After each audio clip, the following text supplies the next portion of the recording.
Great. Well, thanks to everyone for joining us. I want to start by recognizing we're on the traditional territory of the Algonquin and Anishinaabe peoples. Unfortunately, we're in the riding of David McGuinty. Unfortunately, he could not join us today. He's a member of Parliament for Ottawa South.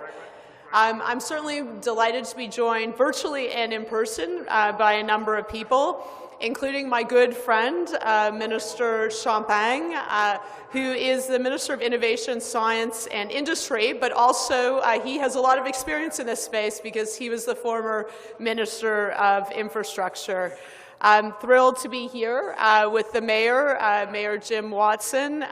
He, I think, has an exciting announcement or support for today's announcement, but thank you for allowing us to be here at the bus hangar. Also, Councillor Jean Cloutier, he's the Vice Chair of the City of Ottawa Transit Commission. Also joining us virtually, we have Aaron Corey, the CEO of the Canada Infrastructure Bank, a real partner in this initiative and many others. And another friend, Josipa Petronik. She's the President and CEO of the Canadian Urban Transit Research and Innovation Consortium, QTRIC. So in Canada, we think big. That was true when we pushed the railway across the continent. That was true when we built the Trans-Canada Highway and when we built the St. Lawrence Seaway. While today we call this infrastructure, it's really about building what we need for the future we want. While we're reeling from a devastating pandemic and a stalled economy, moving forward is more important than ever. We need to build our way out of this pandemic, and we need to build back better. Il est donc temps de voir grand, tandis que nous investissons dans des transports en commun modernes et durables partout au pays afin de réduire la congestion, de créer 1 million de bons emplois et de soutenir l'établissement de collectivités propres et inclusives.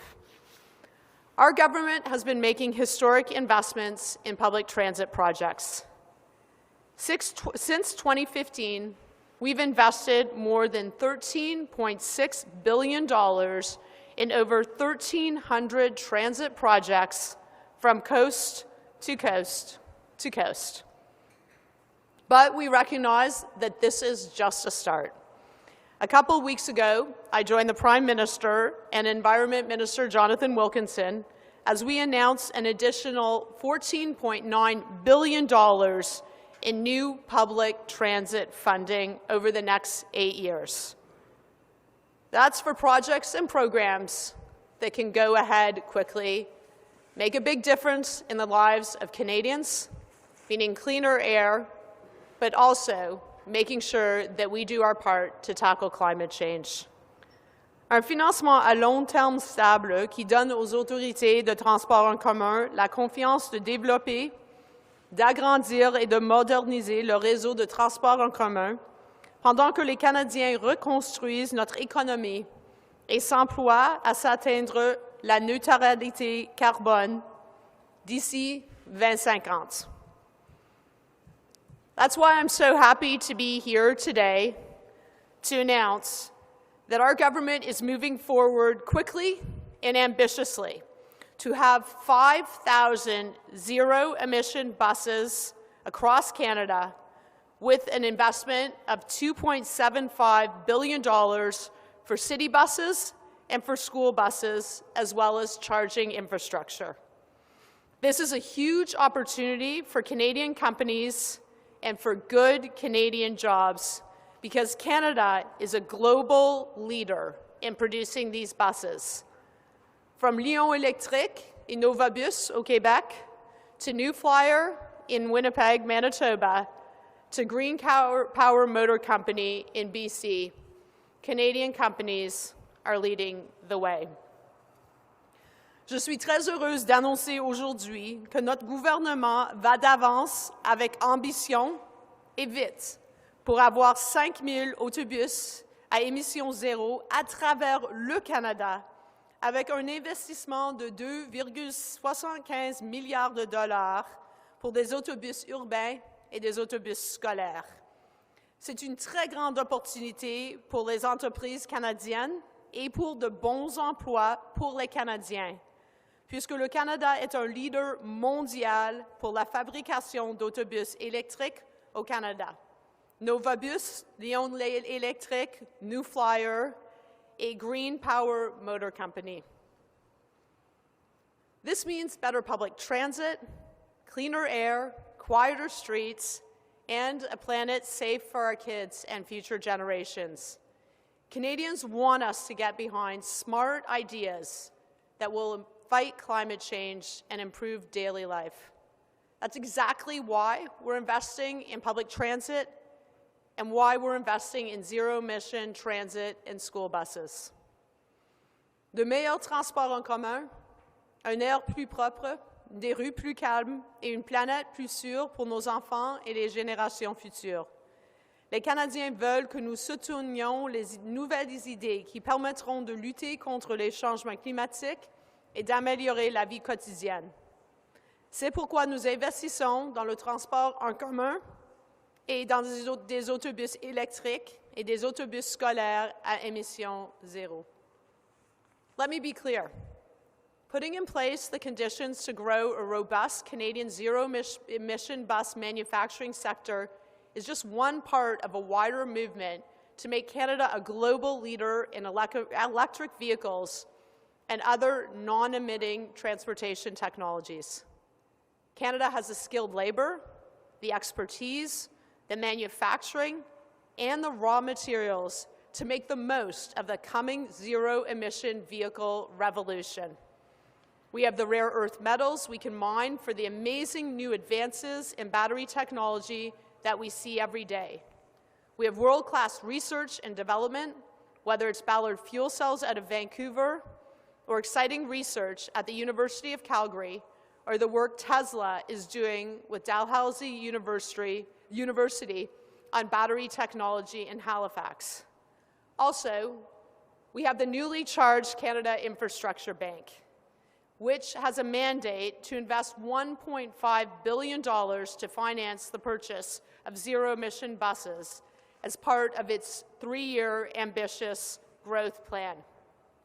And I should note, by 2023, all new federal investments in public transit will support zero-emission bus and rail systems. That's our commitment, and we're on track. We have already invested in 300 zero-emission buses across Canada, and we're going to get to 5,000 as quickly as possible. Transportation accounts for a quarter of Canada's greenhouse gas emissions, so cleaning up the public transit sector while creating good union jobs and supporting a growing Canadian clean tech sector is a win-win-win. Building big things in Canada has always been about nation building. We built big because we thought big. Now, in 2021, it's time to think big and build again. Nous allons maintenant écouter mon collègue et grand ami, le ministre Champagne, quelqu'un qui est très ambitieux pour le Canada, qui pourra nous en dire un peu plus sur les excitantes avancées réalisées dans le secteur des technologies propres au Canada. Merci. Merci, Madame la Ministre. And when we think about thinking big, I mean, you, Minister, have done marvel for Canada, and I'm so proud to be joining us virtually from Shawinigan today. I used to be in your role where I spend my time with hangars, in hangars visiting different infrastructures. So my heart is with you for sure this morning all. I cannot be there physically, but you can rest assured that infrastructure will always have a special place in my heart, because that's where we build, that's where we improve the lives of people, that's where we create jobs. And I think you said it better than anyone, Minister, when you talk about zero-emission technologies. This is about driving growth, this is about jobs, this is really about a more sustainable future. And the department I'm heading, which is Science, Innovation and Industry, I think of the biggest challenge we have today, whether it's the pandemic or climate change, the way to resolve them will be to science, innovation, and technology. So great to be with you. Merci de m'avoir invité. Monsieur le maire, Mr. Mayor Watson, a pleasure to it's been a long time, but I hope one day I can go back to Ottawa, so I have a chance to see you in person. And thank you for your leadership. Just like Minister McKenna, you've been a driving force in Ottawa and in Ontario, and you've been a partner of mine when I had the role of Minister McKenna, and it's a real honor to be there with the councillor, the new leadership at the Infrastructure Bank. Happy to see you and virtually. You have a big mandate. We trust on you. Canadians want you to be active. And Josepha, it's great to see you again. I must say, you've always been there to push us in the right direction. And I think Canadians are grateful for your work. Écoutez, chers collègues, chers amis, très heureux évidemment de me joindre à l'annonce de la ministre McKenna. Je veux la remercier de m'avoir permis de me joindre à vous aujourd'hui. Pour souligner, this is a landmark investment in electric vehicle. This is nothing short of a landmark announcement in what we're going to be doing as a country. Et je pense que cet investissement-là aujourd'hui va continuer de positionner le Canada parmi les leaders mondiaux en matière de transport électrique. Donc, comme la ministre McKenna disait, on ne voit pas juste grand pour Ottawa, on ne voit pas juste grand pour l'Ontario, on ne voit pas juste grand pour le Canada, mais je pense qu'on est en train de bâtir les piliers pour faire du Canada l'endroit de choix dans le monde, évidemment, pour bâtir des véhicules électriques. And over the past year, all of us, we've been focused on responding to the COVID-19 pandemic. But while we do everything possible to protect the health and safety of Canadians, we are equally focused on the future. And I'm proud to serve alongside Minister McKenna, who's always been a strong voice around the cabinet to make sure that whilst we deal with the immediate emergency, which is the pandemic, we think about climate change and making sure that we do immediate strategic actions with a long-term vision. And this morning for me embodies this thinking of immediate action with a long-term vision. And I think we can all agree as Canadians that the future is undeniably green and clean. So avant la pandémie, on remarquait déjà un intérêt croissant de la part des consommateurs, des municipalités, des différents gouvernements pour les produits à faible émission de carbone. Et effectivement, on voit aujourd'hui avec cette annonce-là que ce que la ministre McKenna annonce aujourd'hui, ça va accélérer cette transition-là énergétique. Parce que quand le Canada utilise évidemment son poids pour acheter des véhicules ou financer l'achat de véhicules, bien évidemment, on a tout l'écosystème électrique quand on parle de la batterie jusqu'à évidemment la fabrication et même jusqu'au recyclage. De nombreux pays, y compris évidemment le Canada, ont fait de la lutte au changement climatique une priorité pour leur relance économique et ce matin, c'est un très bel exemple de ça. Tous les secteurs de l'économie ont intérêt à prendre le virage des technologies propres. And this is not only an environmental imperative. The clean tech industry will fuel global economic growth now and in the future, and will bring jobs and prosperity. Minister McKenna mentioned a number of flagship companies across our nation, from BC's to the prairies to Quebec, where these companies have already innovated. And with them, we will continue to keep Canada at the forefront of innovation. And I think, with the renewed partnership with our friends south of the border, I think we can see big. Minister McKenna was right. I think for not only what we're going to do in Canada, but I think we can lead the transformation in North America. And today's announcement is yet another example of backing our words with actions. And I think that's what Canadians want to see. They like the vision, but they want to see actions. And this morning is exactly that. And this will complement, I think Minister McKenna was right to point out other federal investments that have been made in the green mobility space. I mean, we've been investing, Minister McKenna, Minister Wilkinson have been doing that. We created also a $3 billion fund to support our company towards that. But one thing I can share with you all this morning, when I talk to different CEOs around the world, is that they see major manufacturers see Canada more and more as the place to build electric vehicle. And I think that this morning, this is going to be anchoring that vision and the mission and the mandates that we can get in Canada, which will create, obviously, the jobs and the good jobs that people want. So I cannot be more proud and want to congratulate everyone for the work today. I think it's a great example of how clean technology investment not only benefit the environment, but also our economy and our community. I see you, Mayor Watson, nodding, and this is going to improve the lives of people in Ottawa and across the nation. You drive, or let's say, you get transported in an electric vehicle. I think it's in line with our values as Canadians. It improves the journey, and at the same time, it makes mobility more easy and obviously carbon neutral. With that, I just want to say in conclusion, let's seize the moment. Let's be ambitious, as many have said today, and let's build back better together and a greener future for now and for our kids. So with that, Minister McKenna, I'll turn over to you. But again, congratulations to you and the whole leadership for making that happen today. Merci. Alors, un grand merci, Ministre Champagne. I know you are just such a champion for Canada being a leader in the world. We have a huge opportunity.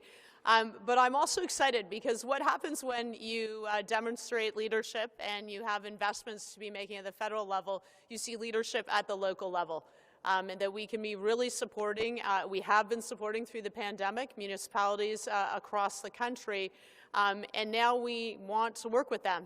We want to work with cities and towns to be ambitious when it comes to cleaning up our transportation system, when it comes to making investments that are going to create good jobs here in Canada, and when it comes to tackling climate change. So it is great to have here Mayor Watson, who I think is going to talk about why this announcement is really exciting in the context of Ottawa. And of course, I'm now going to put on my other hat. I'm the Member of Parliament for Ottawa Centre, so obviously very happy to hear that the city is so keen to move forward with the federal government. Mayor Watson.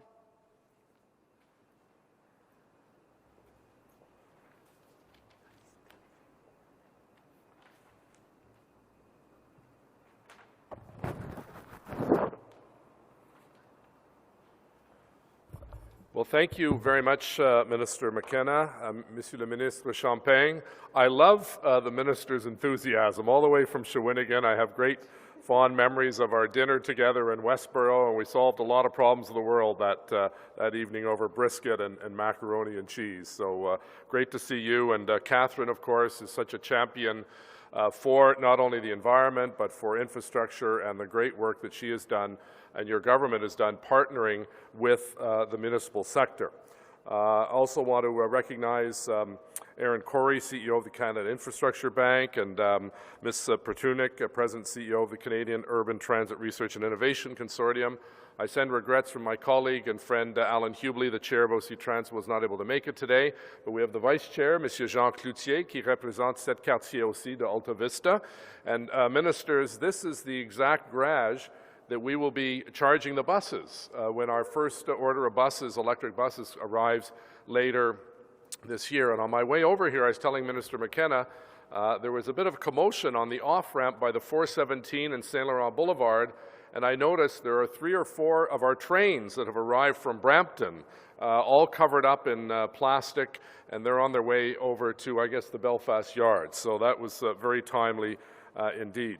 Alors, Madame la Ministre, Monsieur le Ministre, merci pour l'invitation. Thank you very much for the opportunity to talk about today's announcement that illustrates how important it is for all 3 orders of government to work together. C'est vraiment important pour les 3 paliers du gouvernement de travailler ensemble, non seulement pendant la pandémie, mais après la pandémie. Today, this collaboration funding that you announced today, Minister McKenna, will help cities like the City of Ottawa transition to more sustainable transit fleets, and that helps meet our objectives of our own climate change master plan. This plan is our city's roadmap to transition Ottawa towards a clean, renewable, and resilient community by 2050. And we've been working for over 2 decades on innovative ways to reduce GHGs from our vehicles, including our buses at OC TRANSPO. Recently, for instance, we have moved to electric by-law enforcement vehicles, installed more vehicle charging stations at city facilities, and enabled access to e-scooters as a sustainable form of transportation in our community. Toutes ces actions comptent et nous sommes toujours à la recherche de nouvelles technologies pour nous aider. Moving from diesel to electric is fundamental in us meeting our GHG reduction goals. Today's funding announcement will help Canadian municipalities like Ottawa take the next step towards the critical transition from diesel to clean energy. In Ottawa, we're rolling out our electric bus pilot project this fall, where we'll see 4 electric buses deployed on the streets of Ottawa. And the garage that I mentioned that we're in today, this is where the charging station will be housed. And each one of these electric buses will help us save, think about this for a minute, 35,000 litres of fuel every year, which is the annual consumption of a diesel-powered bus. So just think about that, taking 35,000 litres of fuel out of the equation and out of the environment. This is in addition to the savings from LRT, the city's biggest investment, which we're partnering with the federal and provincial government on. And this will also help save 50 million litres of diesel and reduce GHG emissions by 110,000 tonnes annually by 2048. Mais nous voulons voir beaucoup plus d'autobus électriques sur nos rues dans les années à venir. We have a much larger ambition when it comes to the electrification of OC TRANSPO's vehicles. That's why I've asked our staff to explore how the new funding opportunities announced today can help us speed the electrification of our OC TRANSPO bus fleet. Now, the reason why this is such a great news announcement is it's working with the Infrastructure Bank, working with your department, Minister McKenna, and working with the city to ensure that we have far more than just 4 electric buses. You're going to see a very impressive report coming to Transit Commission under Alan and Jean's leadership in the months ahead that look at what the number is, and it will be substantially larger than 4 buses. That's baby steps. We want to go with big steps. So this announcement today is very, very important in our fight against climate change, securing a cleaner environment for generations to come. And I want to thank Minister Champagne, who was the former infrastructure minister, for his great work, and also Minister McKenna, who's such a champion, as I mentioned, not just for infrastructure, which is her portfolio, but sustainability because of her former portfolio and her passion for the environment. So, Ministers, thank you very much. Merci beaucoup. And it's now my pleasure to ask Aaron Corey, the President of the Infrastructure Bank, to say a few words. Merci.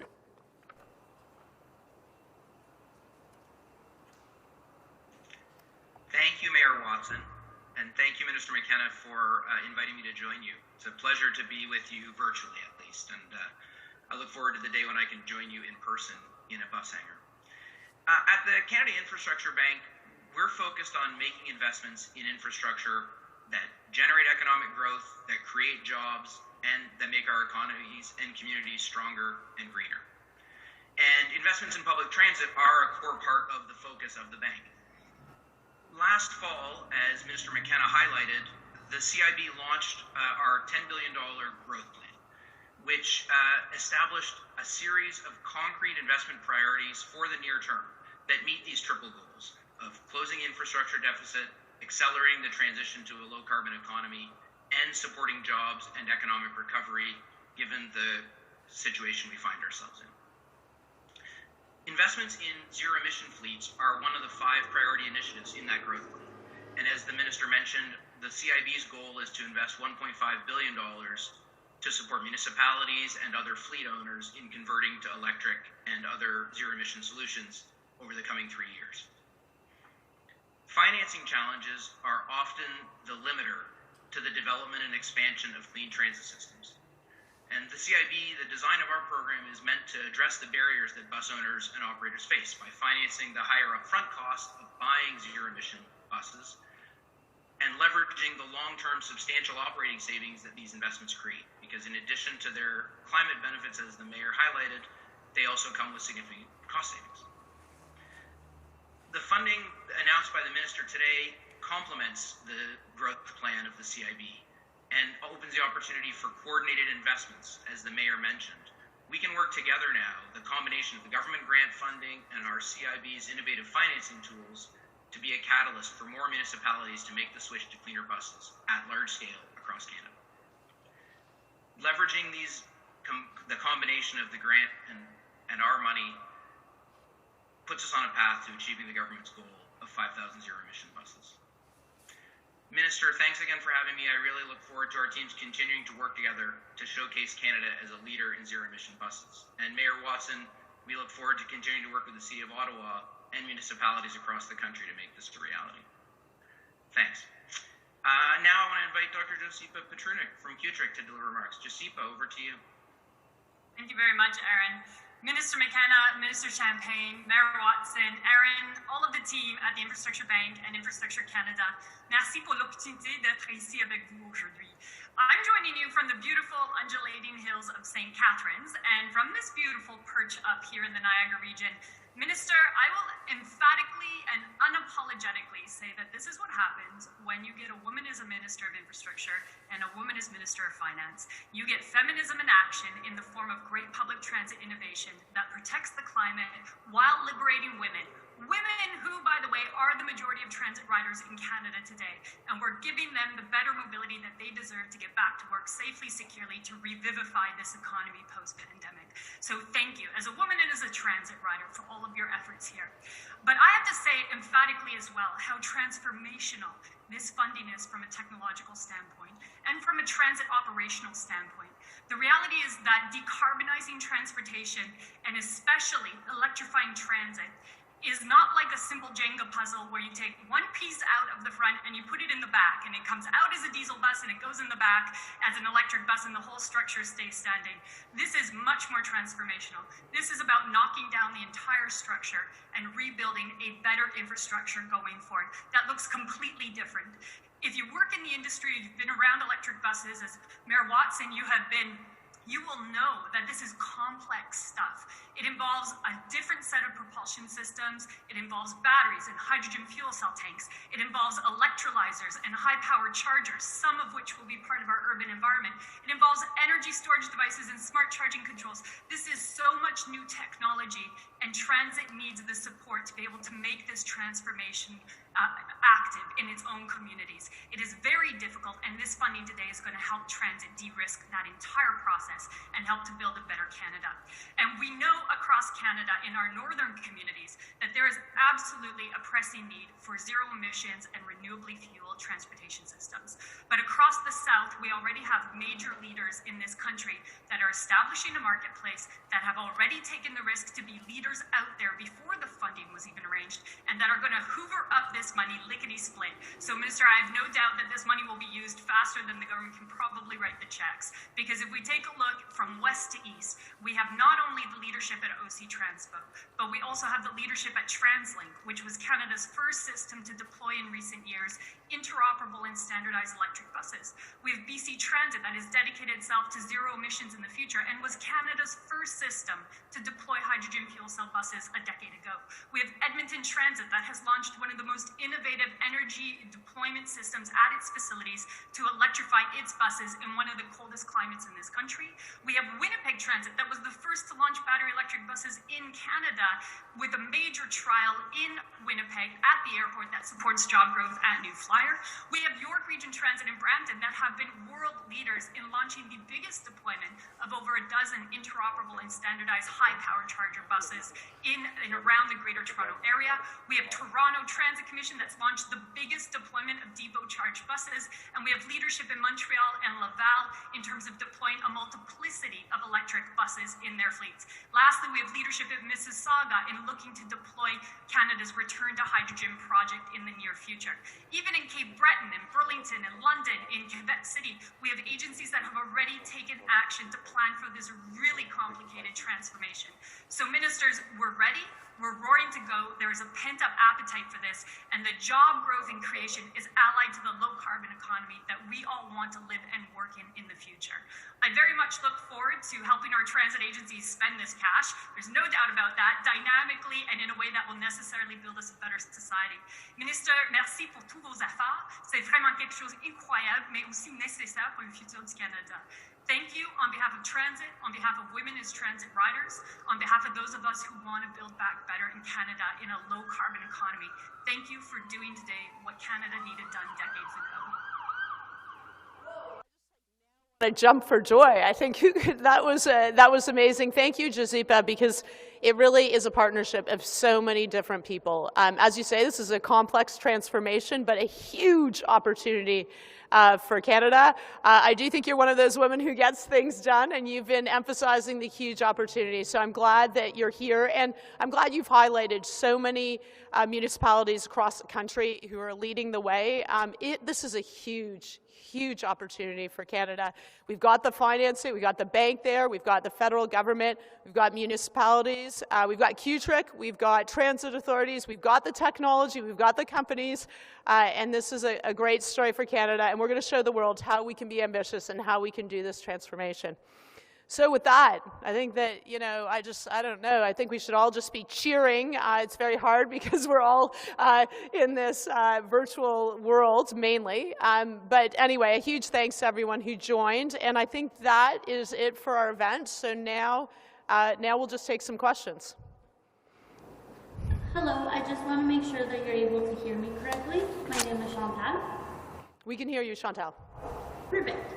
So I'm Minister McKenna's press secretary, and I will be in charge of unmuting you. So please use the raise hand function. You will get one question and one follow-up. Bonjour, je m'appelle Chantal Aubertin et je suis l'attachée de presse de ministre McKenna. Maintenant, je voudrais inviter aux médias pour demander leurs questions. Vous aurez la chance de demander une question et un suivi. Utilisez la fonction main levée et je vous rendrai votre sourdine. Donc, on va commencer avec Philippe Vincent de Radio-Canada. Bonjour. Bonjour. Vincent, est-ce qu'on vous a perdu? Est-ce que vous m'entendez toujours? Oui, on vous entend. Vas-y. Parfait. Alors, sur l'annonce du jour d'abord, quelle part de cette annonce de ce montant de 2,75 milliards sera accessible aux villes sous forme de subvention? Et combien prévoyez-vous pour la grande région métropolitaine de Montréal? Alors, merci pour la question, Vincent. Alors, c'est 2,75 milliards de dollars. Ça, c'est l'investissement du gouvernement fédéral pour des subventions. Aussi, on a la Banque canadienne de l'infrastructure. Ils ont 1,5 milliard de dollars. Alors, c'est un grand investissement.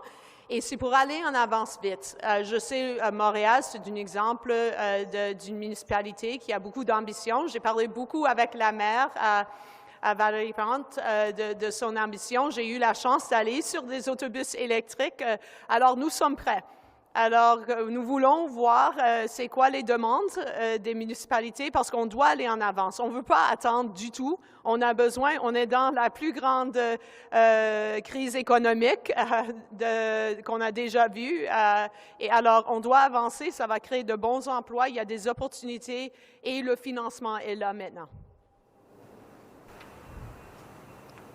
Merci, En suivi, Mme McKenna, je veux vous parler de la déclaration de l'ombudsman de la Défense, Gary Walbourne, hier.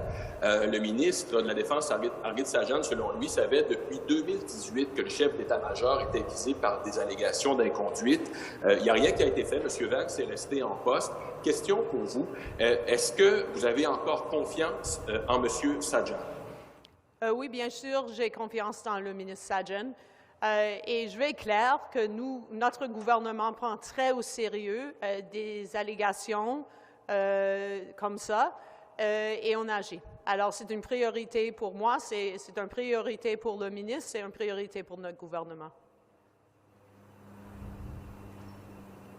Merci, David Aiken from Global.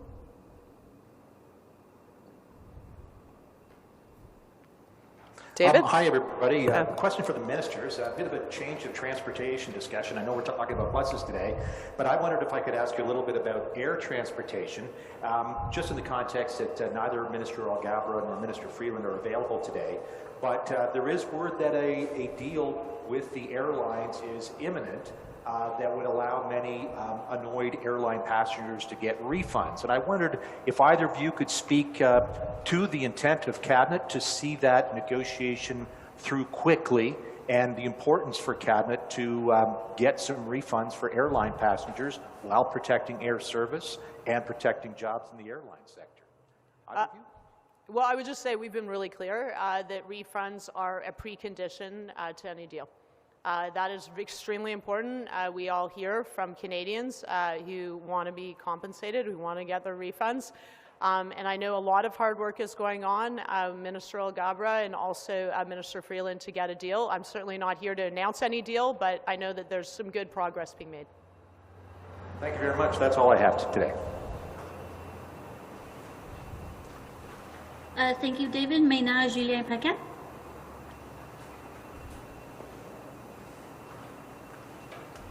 Bonjour. La première question serait pour la ministre McKenna. C'est en fait une précision par rapport à ce programme-là. Vous avez insisté beaucoup sur les bénéfices que ça pourrait avoir au niveau de la création d'emplois dans des entreprises canadiennes. Est-ce que, dans le fond, les subventions vont forcer les municipalités à faire affaire avec ces entreprises canadiennes-là? Alors, merci pour la question, parce qu'on a une bonne histoire. On force personne, mais les compagnies canadiennes ont la technologie. Quand je visite les municipalités, je vois les autobus New Flyer, je vois les autobus Lyon Bus, Nova Bus, la technologie Ballard Fuel Cell. Alors pour nous, je pense que la compétition, c'est une bonne histoire. Et je pense que dans le contexte, on travaille très fort pour parler aux Américains, combien on a une opportunité de travailler ensemble. Et la compétition est bonne pour tout le monde. Et nous avons les compagnies qui peuvent gagner les concours parce que nous avons la technologie. Et je pense qu'on voit qu'on crée des emplois. Et je dirais, on n'a même pas parlé de combien on a vu des entreprises comme Chrysler et Ford qui travaillent avec nos unions, qui travaillent avec Unifor pour dire on va avoir des lignes électriques pour manufacturer les véhicules électriques. Alors, une très bonne histoire pour le Canada et non, nous sommes prêts. Et ma deuxième question, ce serait pour le maire Watson. Je vais vous laisser une minute. Nettoyer le... Oups, OK.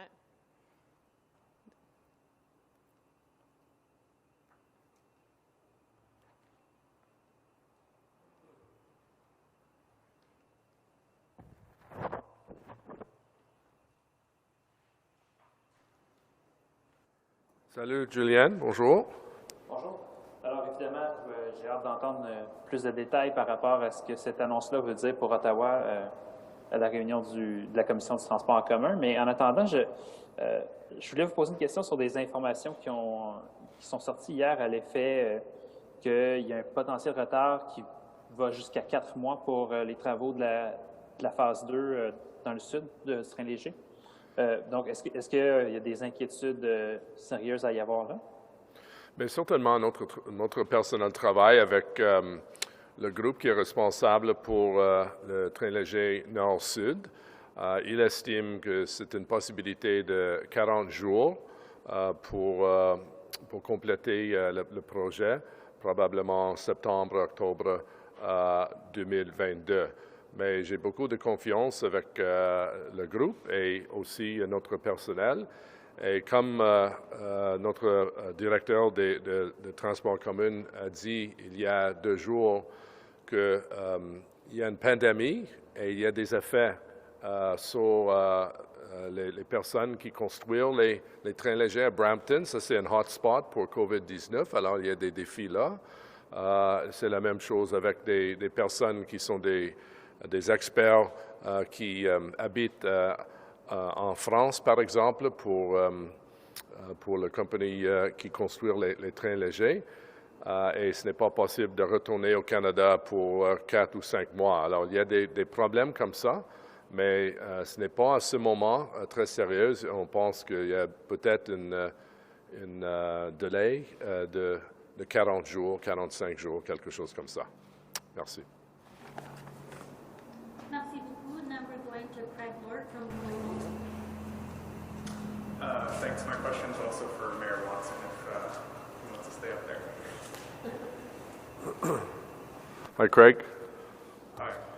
I also had a question in English, I suppose, on the LRT. I was wondering, when were you first made aware that there were possible delays on the Trillium Line extension?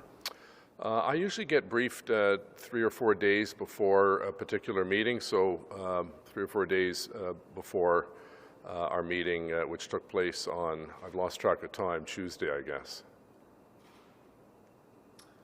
Thanks. And follow up to that, given speculation about possible delays, if they may come to pass, how would you describe your level of confidence that Ottawa Transit riders will be able to get back on the Trillium line before the end of 2022? Oh, I feel very confident that that line, the north-south line, the Trillium line, will be up and running in 2022.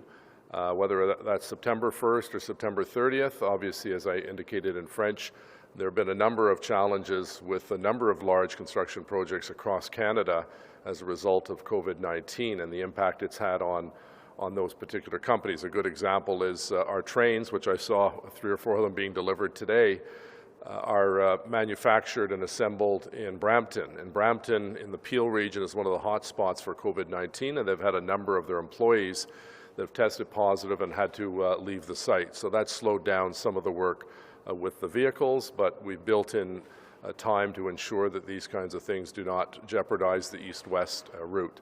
And with respect to north-south, again, we brought in a consultant who has expertise in scheduling, and they believe that if there is going to be a delay, it may be 40 or 45 days, but certainly all operational by in 2022. Thank you. Thank you. Maintenant, Étienne Malouin de TVA Nouvelles. Oui, bonjour à tous. Première question pour M. Watson. Peut-être expliquer l'annonce d'aujourd'hui, comment ça va se traduire et quel impact ça va avoir chez OC Transpo dans les prochains mois, prochaines années? Bien, l'annonce aujourd'hui est très bonne nouvelle pour non seulement le système de transport en commun ici à Ottawa et partout notre pays, mais pour les passagers et pour l'environnement. Et je dis merci beaucoup à le gouvernement de M. Trudeau avec le ministre Champagne et McKenna, parce que ça, c'est une chose très importante pour nous autres. Nous ne sommes pas capables de payer pour toute l'infrastructure, et ça, c'est la raison qu'on va probablement utiliser le banque d'infrastructure, et aussi toutes les municipalités aiment des subventions. On aime beaucoup des subventions, on aime des prêts, et c'est vraiment important pour nous autres de continuer de travailler avec non seulement le gouvernement de M. Trudeau, mais aussi convaincre le gouvernement de M. Ford de participer avec ce programme pour les passagers et pour les résidents de notre ville et toutes les grandes villes au Canada. Merci. Et ma deuxième question serait pour la ministre McKenna. Je vais vous laisser changer de place.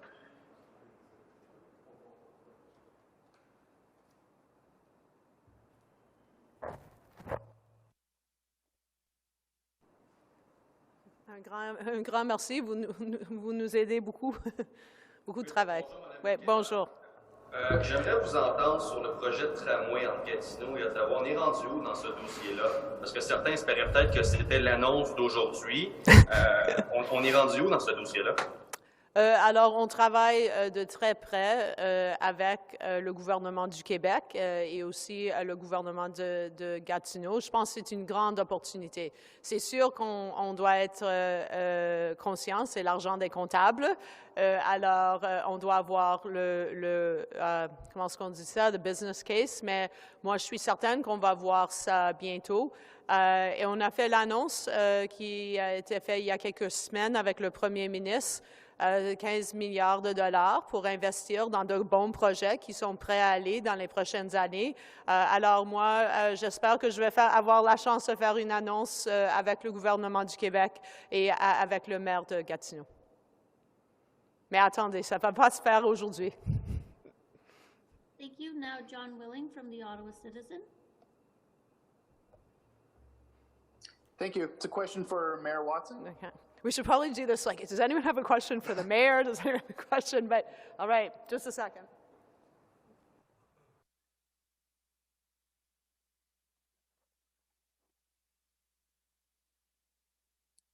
Hi, John. Hi, Mayor. Your Finance Committee the other night endorsed spending $50 million for lawyers in its ongoing claim against RTG. And I know Council has heaped on several cost claims onto RTG in recent years, and I'm wondering if you know how much money the city believes RTG owes it right now. Well, as you know, that's under discussion right now with our lawyers, and because, as you pointed out, we had the briefing that was in camera because it's confidential. We don't want to give our hand away to the organization that we're pressing, but obviously we're dealing with millions and millions of dollars, and we feel we have a strong case on all of the points that have been raised over the course of the last couple of years.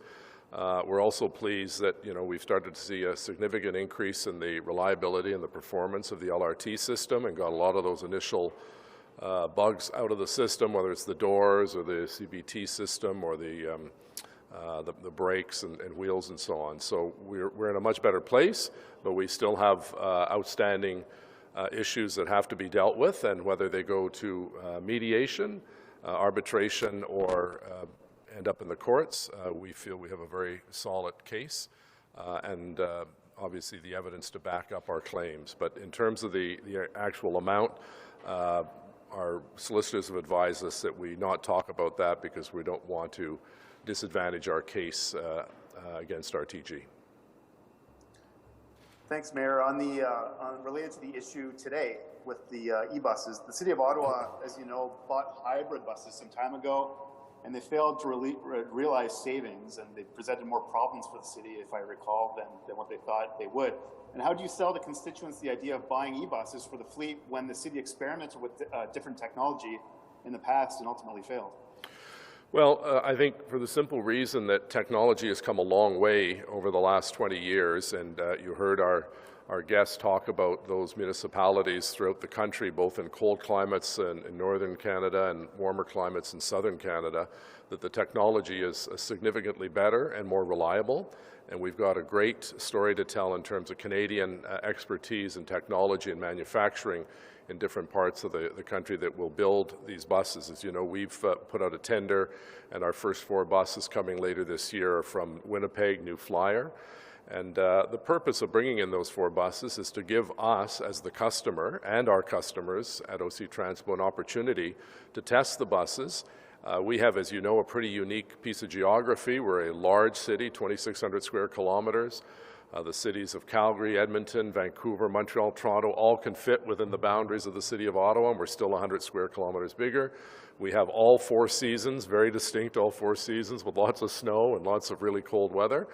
And I think, if we are to simply put our head in the sand and never be bold and always timid and not trying new things, then we'll never come anywhere close to reducing our GHG count and really helping to save our environment. So, you've seen the diesel buses, whether the diesel, electric buses, spewing out fumes every time they're at a stop sign or a traffic light. And we're going to be saving the equivalent of 38,000 liters of diesel fuel for every single bus. So a combination of the light rail transit, which is electrified, as well as our bus fleet, which our ultimate goal is to have the entire fleet electrified, will bring us a long way to environmental sustainability within our borders. And then we know other mayors and other councils are working very hard to electrify their systems as well. And we really couldn't speed up our process if it wasn't for today's announcement. As I said, we're starting off small with 4 buses, but I can see us significantly bringing that number up, and we hope to be able to bring a number to Transit Commission before the summer as to what we think with this announcement we can afford to bring forward even more electric buses. Thank you. Thank you. Maintenant, Mama Fou de Radio-Canada. Oui, bonjour. Ce serait une question pour le maire Watson.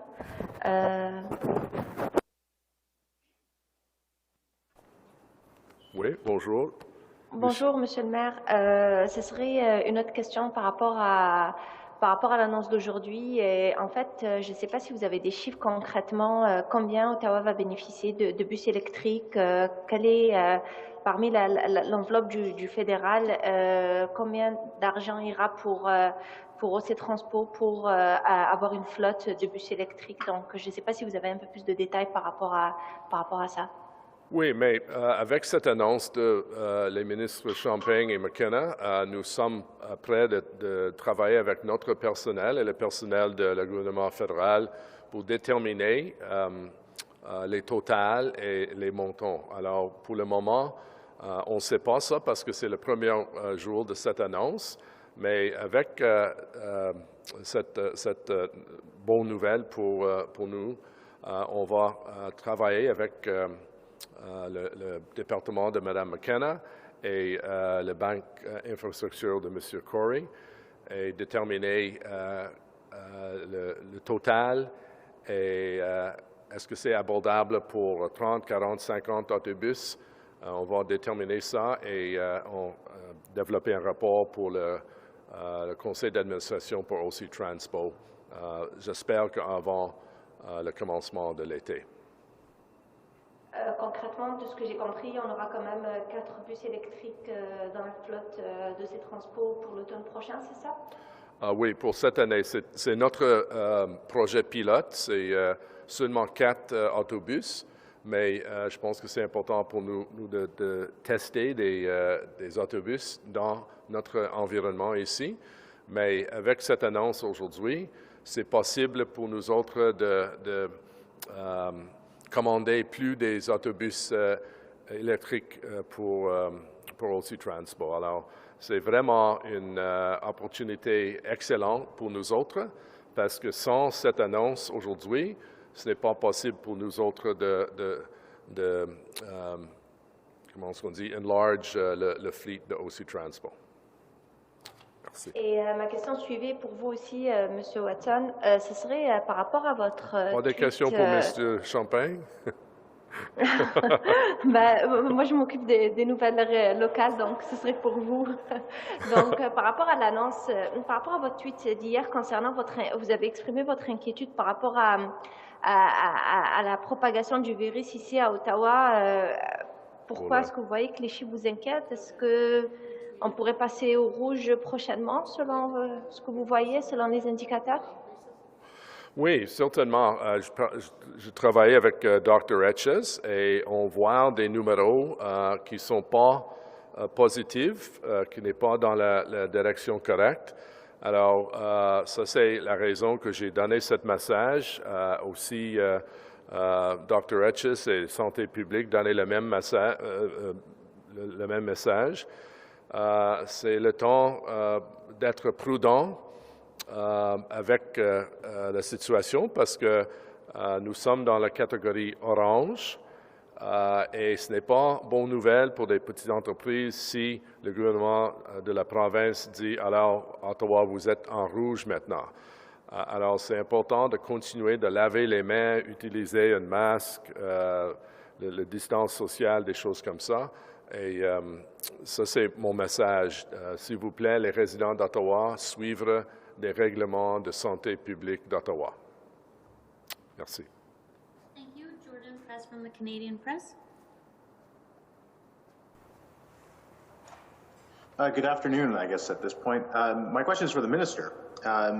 Minister, can you just explain, when it comes to this funding that you're announcing today, how do you ensure that you're not duplicating efforts with the Infrastructure Bank and at the same time making sure that municipalities don't maybe take the path they know best, which is the project-based funding that would go through Infrastructure Canada, and essentially then leave more money sitting unused at the Infrastructure Bank? Well, thanks, Jordan. That's a really important question. We need to make sure that we're expanding the dollars that we have to invest in good infrastructure across our country, and that's the role of the Canada Infrastructure Bank. It's to get more infrastructure built. It's to stretch dollars. There's a limit to federal government dollars, and so I will pass it over to Aaron Corey, but I think, as the mayor has said, we have tons of ambition across this country. I think Jazipa has also pointed out just all the municipalities that are moving forward. We've invested already through Infrastructure Canada's program in 300 electric buses, but I'll tell you the ambition is a lot more than that. And the costs in relation to buses aren't just buses. It's actually the charging infrastructure and the transformation that we need to do. So we need to be looking at innovative financing. That's exactly why we created the Canada Infrastructure Bank. And there's a way with cost savings to be able to make this model work with the bank and grant money. And you need both. And we've been working very closely for a long time to move this forward. But I'm going to hand this over to Aaron because he'll be much more eloquent on the role of the bank. It's a great summary. Can you hear me all right?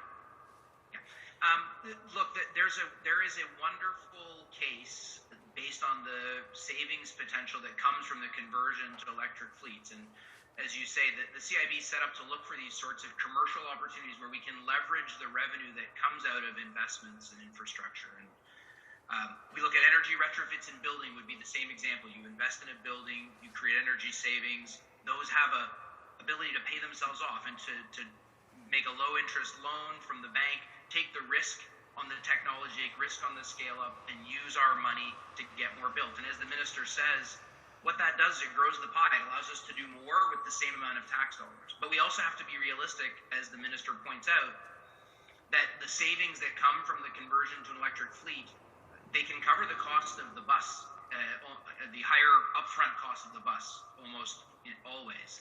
They can cover some of the charging infrastructure that goes along with that. But as Josipa said so well in her comments, the conversion to an electric bus fleet, it really is an end-to-end. It's the garage that the mayor and minister are standing in right now, which needs to be redesigned. It's the routes for the buses that need to be redesigned so that charging can happen in the flow of the day without disturbing passenger transit.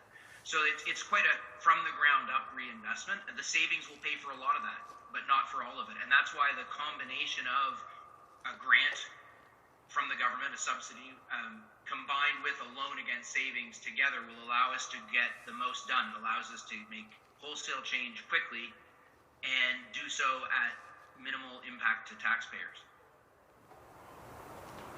Thank you for that. And as a follow-up, Minister, I want to ask you for your thinking about building transit, because you're obviously going to be looking at that over the coming years. And I'm wondering if your thinking on building mass transit has changed, given that it seems we may not be moving people to and from a downtown core anymore, but to and from various areas of a city, or for that matter, people staying at home more, given what we've seen through this pandemic. So I'm wondering if your thinking has evolved on how public transit projects funded by the federal government should actually look.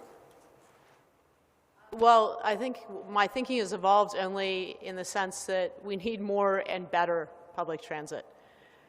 The reality is many of our essential workers have no other option than to take public transit, and I think we've recognized how important it is for people to be able to get around in a safe way.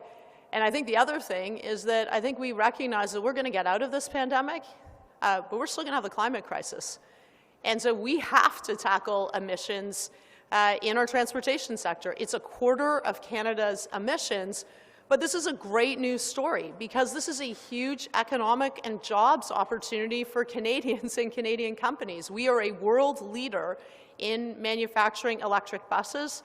We have partners in cities who are absolutely ambitious because they want to save money over time using this new technology, electric buses, because they want cleaner air. It's going to be quieter streets with electric buses, and because their citizens are demanding action on climate change. So I think it is incredibly important, but look, we don't design the routes. Our role is to figure out how do we get more and better public transit, and how do we work with the transit agencies? How do I work with the mayor of Ottawa so that we can get the public transit that Canadians deserve and move on this quickly?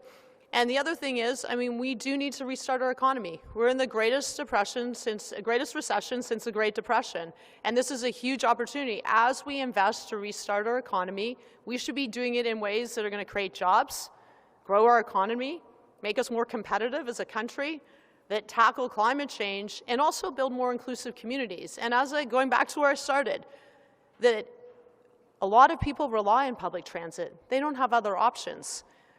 Women are the primary users of public transit. We have young people who are using public transit to get to school. essential workers to get to and from work. And we're going to get out of this pandemic, and we got to make sure that when we do that, that we've reflected on what we want for the future. And this is exactly, I think, the future we want. A future that is cleaner, a future that has good jobs and strong Canadian companies, and a future that builds more inclusive communities. Merci, Mesdames Chepot de Radio-Canada. Oui, bonjour. Ma question est pour vous, Madame McKenna. Je voudrais revenir sur votre réponse d'il y a quelques instants, mais en français. C'est sur ces 2,7 milliards pour faire rouler donc 5000 nouveaux autobus électriques. Est-ce que cette somme spécifique peut aussi donc servir à acheter et installer des infrastructures de recharge? Alors, est-ce que vous pouvez aller peut-être un peu plus loin justement sur les différentes façons dont l'argent pourrait être utilisé?